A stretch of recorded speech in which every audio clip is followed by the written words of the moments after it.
¿Cómo se siente presenciar el momento en que alguien que gobernó un país durante 8 años no puede defender el legado de esa administración? Esa noche en Bogotá, Santos pensó que podría impresionar a Milei con los logros del proceso de paz.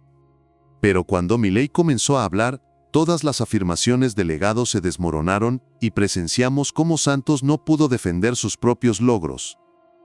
Los elegantes salones de la Casa de Nariño en Bogotá respiraban la solemnidad característica de los encuentros presidenciales más importantes esa noche de septiembre. Era una reunión que había generado expectativa en todos los círculos de la diplomacia latinoamericana. Juan Manuel Santos, el expresidente de Colombia y Premio Nobel de la Paz, se encontraría cara a cara con Javier Milei en el marco de un seminario sobre liderazgo y legado en América Latina, organizado por el Centro de Estudios Estratégicos y Políticas Públicas. Las cámaras estaban estratégicamente ubicadas. Los diplomáticos más prestigiosos del hemisferio ocupaban sus asientos, y en el ambiente se respiraba esa intensidad que solo generan los debates entre líderes que han marcado épocas diferentes en sus países. Juan Manuel Santos ocupaba su lugar en la mesa principal, con esa presencia institucional magnética que había perfeccionado durante 8 años como presidente de Colombia y posteriormente como estadista internacional. Su traje diplomático impecable, su postura de líder experimentado, y esa expresión que había negociado con guerrilleros, dialogado con presidentes y recibido el reconocimiento mundial más prestigioso por su trabajo por la paz. No era solo un expresidente, era el arquitecto del proceso de paz más ambicioso de América Latina, el hombre que había transformado décadas de conflicto armado en una oportunidad histórica de reconciliación, el único líder latinoamericano que podía reivindicar haber recibido el Premio Nobel de la Paz por resultados concretos en su propio país.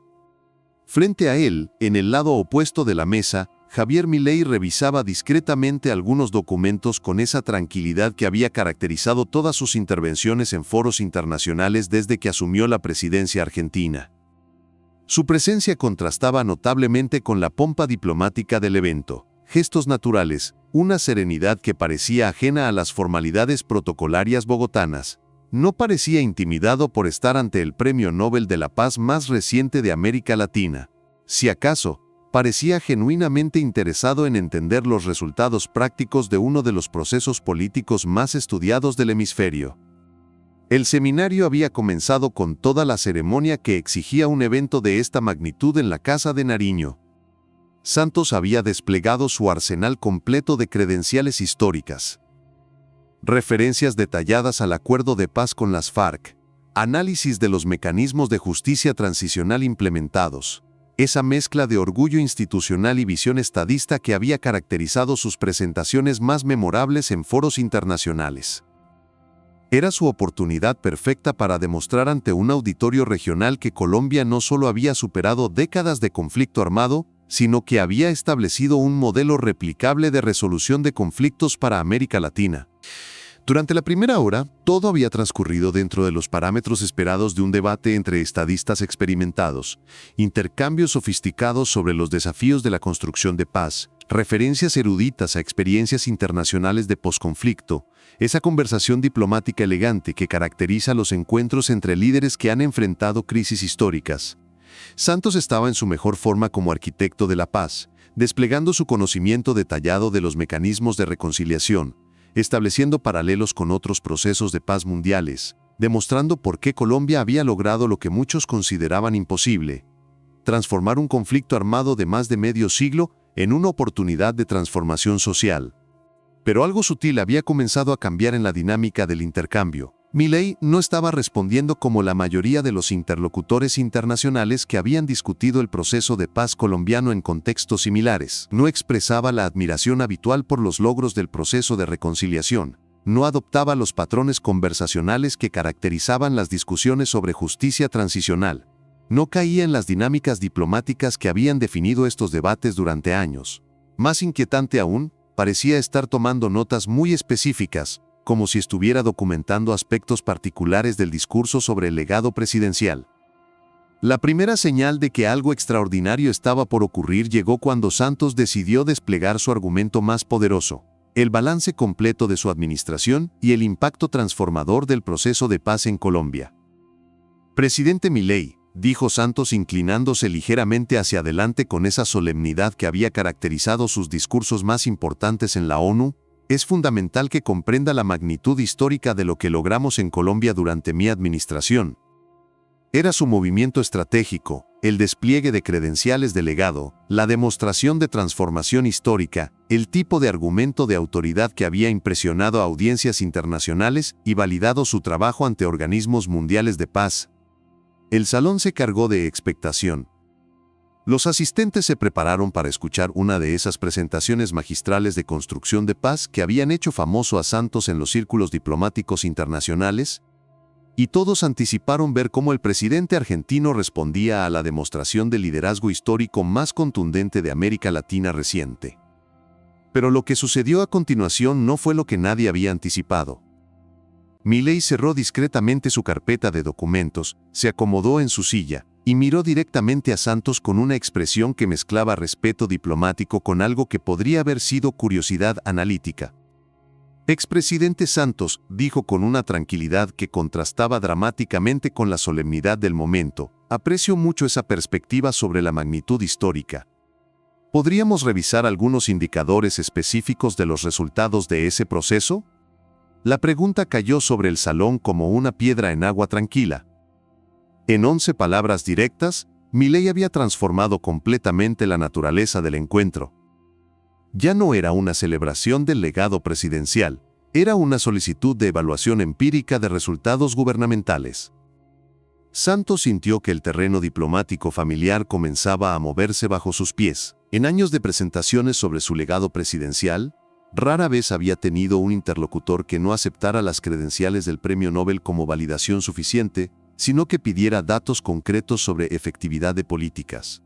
Por supuesto, presidente, respondió Santos recuperando su compostura diplomática habitual, el acuerdo de paz con las FARC terminó definitivamente con el conflicto armado más largo del hemisferio, implementamos mecanismos innovadores de justicia transicional y logramos reducir significativamente los niveles de violencia en las zonas más afectadas por la guerra. Comenzó a desplegar su arsenal estadístico más impresionante. Las cifras de desmovilización de combatientes, los números de programas de reintegración implementados, los datos de inversión social en territorios anteriormente controlados por la guerrilla. Milei escuchó atentamente, tomando notas ocasionales, y cuando Santos terminó su presentación, sacó discretamente su teléfono del bolsillo. Muy interesante, expresidente, dijo comenzando a consultar la pantalla con la tranquilidad de quien revisa información de rutina. Pero me gustaría contextualizar esos logros con algunos indicadores de seguridad y efectividad del proceso de paz. Comenzó a leer con la misma tranquilidad académica que había caracterizado sus análisis más contundentes. Tasa de homicidios en Colombia 2010. Inicio de su administración. 31.4 por cada 100,000 habitantes. Tasa de homicidios 2018. Final de su administración. 25.2 por cada 100,000. Reducción, 19.7%. Los primeros números comenzaron a caer sobre el salón, como gotas de realidad estadística. No eran ataques personales, pero estaban estableciendo un contexto que requería evaluación más profunda. Comparativo regional mismo periodo. Brasil redujo homicidios 32.1%, Chile, 28.7%. Ecuador, 31.4%. Efectividad relativa del proceso colombiano, por debajo del promedio regional. Santos ya no podía mantener su sonrisa diplomática habitual. Su expresión había comenzado a cambiar, mostrando por primera vez en años algo que podría haber sido incomodidad con la dirección del intercambio. Pero lo más significativo, continuó Milei adoptando un tono más analítico, son los indicadores posteriores al acuerdo de paz, que permiten evaluar la efectividad sostenida del proceso. Se dirigió directamente a Santos, incluyéndolo en su análisis pero transformándolo de presentador de logros en objeto de evaluación empírica. Expresidente, cuando analizamos lo que ocurrió en Colombia después de la firma del acuerdo de paz, encontramos patrones que plantean preguntas importantes sobre la efectividad a largo plazo del proceso. Regresó su atención a los documentos que había estado consultando. Tasa de homicidios Colombia 2019, un año post-Santos, 25.6 por cada 100,000. 2020 en 26, 8. 2021 en 27, 1. 2022 en 27, 8. 2023 en 28. 4. Tendencia: incremento sostenido post-acuerdo. Santos intentó recuperar terreno con una de sus estrategias diplomáticas clásicas.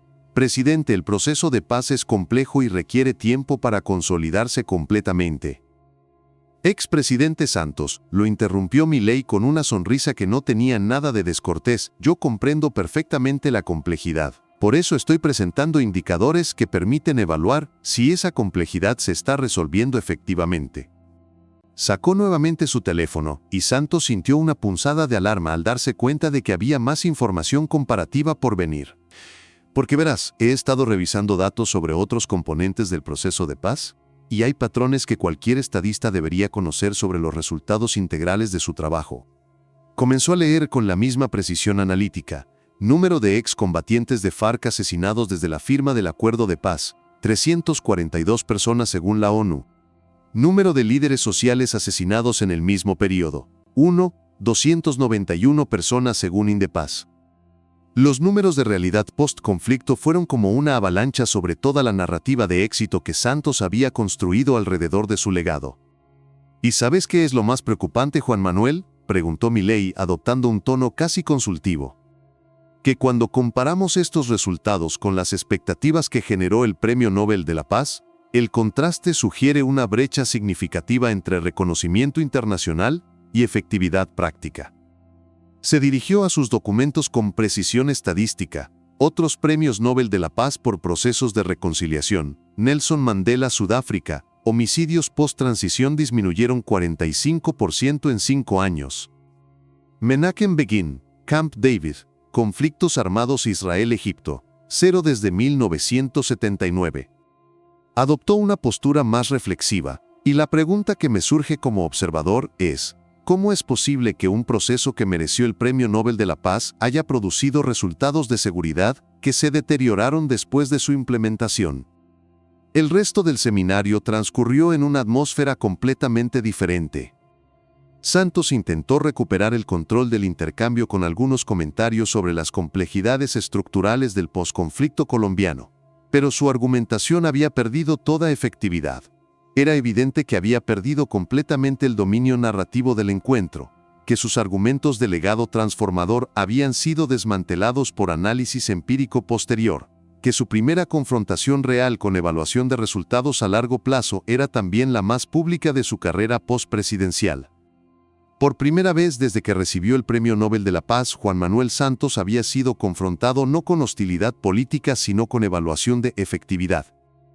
No había sido atacado o descalificado, había sido sometido a los mismos criterios de resultados que se aplican a cualquier política pública, y eso resultaba infinitamente más desestabilizador para su imagen de constructor de paz histórico. Durante las horas siguientes al seminario, algo extraordinario comenzó a suceder en los círculos académicos que estudian procesos de paz. Las transcripciones del intercambio, difundidas discretamente por algunos asistentes, generaron debates intensos sobre la diferencia entre logros diplomáticos y resultados sostenibles de seguridad. Los comentarios no atacaban las intenciones del proceso de paz, sino que cuestionaban si los mecanismos implementados habían sido suficientes para garantizar estabilidad a largo plazo.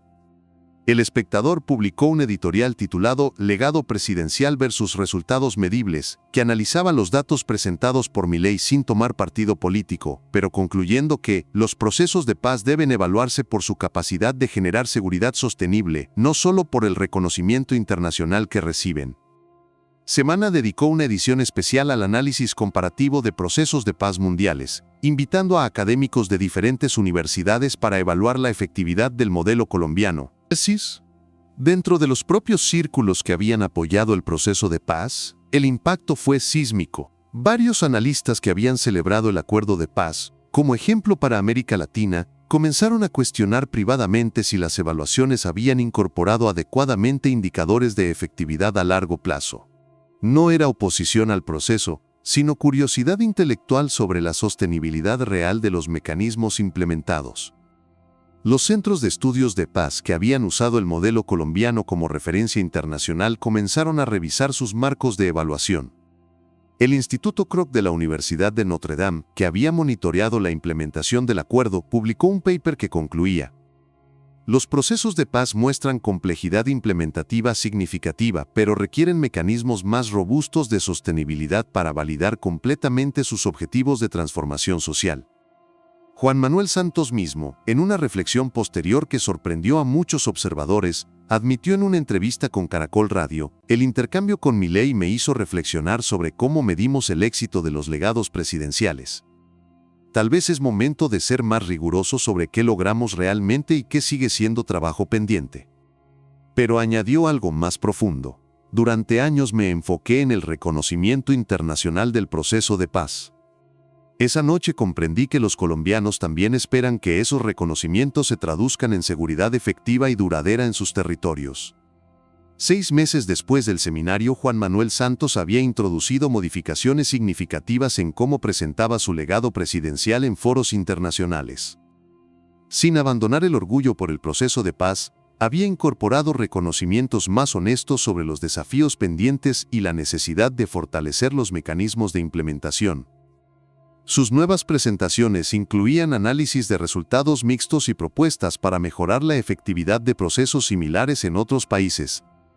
Un año después, cuando un periodista de BBC Mundo le preguntó a Milei sobre su impresión de aquella noche histórica en Bogotá, su respuesta fue característica: Santos representaba la confusión entre logro diplomático y resultado efectivo. Esa noche simplemente se demostró que los procesos de paz, como cualquier política pública, deben medirse por sus resultados concretos en la vida de los ciudadanos. Pero añadió una reflexión más profunda: lo que me sorprendió no fue que defendiera tanto su legado, sino que alguien con tanta experiencia estadista no se diera cuenta de que los reconocimientos internacionales deben complementarse con efectividad práctica para ser completamente válidos. El legado de aquella noche en la Casa de Nariño fue transformador para el debate sobre construcción de paz en América Latina. Los nuevos enfoques que emergieron en centros académicos adoptaron marcos más integrales. Podían celebrar los logros diplomáticos mientras evaluaban también la sostenibilidad de los resultados. El modelo colombiano fue analizado con criterios que combinaban reconocimiento internacional con efectividad a largo plazo. Y así, en los salones de la Casa de Nariño en Bogotá, bajo los retratos que habían presidido décadas de decisiones presidenciales, se demostró que ningún legado político, por reconocido internacionalmente que esté, puede eludir indefinidamente la evaluación basada en resultados concretos y sostenibles. Esa noche, Juan Manuel Santos aprendió la lección más humilde de su carrera post-presidencial: que cuando el reconocimiento internacional se encuentra con la evaluación de efectividad, el reconocimiento descubre que necesita más que prestigio para validarse completamente, y que en la era de la política basada en resultados, tener el Premio Nobel de la Paz ya no es suficiente. También se necesita demostrar paz efectiva y duradera. Porque al final, el momento más revelador no fue ver cómo Santos defendía su proceso de paz, sino ver cómo Milei transformó una presentación de legado en una evaluación sobre la diferencia entre logro diplomático y resultado sostenible. Y esa evaluación escribió un nuevo capítulo en el debate sobre qué constituye realmente el éxito en la construcción de paz. Juan Manuel Santos había sido el arquitecto del proceso de paz más reconocido internacionalmente de América Latina. Esa noche no perdió su premio Nobel, su prestigio internacional o su lugar en la historia. Perdió su certeza de que el reconocimiento internacional era suficiente validación del éxito gubernamental. No por imposición externa, sino por confrontación con datos de efectividad. No por hostilidad política, sino por evaluación de resultados. El cambio había llegado, no con oposición y crítica, sino con números y seguimiento. Y así comenzó una nueva era, en la que los procesos de paz tuvieron que aprender a medir su éxito, no solo por el reconocimiento que reciben, sino también por la seguridad sostenible que generan en los territorios donde se implementan. Si esta historia te hizo reflexionar sobre la diferencia entre tener reconocimiento internacional versus lograr resultados sostenibles y efectivos, suscríbete al canal y comparte este video. Porque hay momentos en que los legados más prestigiosos deben enfrentarse a las evaluaciones más rigurosas, y ese momento ya llegó. Cuéntanos en los comentarios desde qué ciudad nos estás viendo y qué opinas sobre cómo se debe medir realmente el éxito de los procesos de construcción de paz.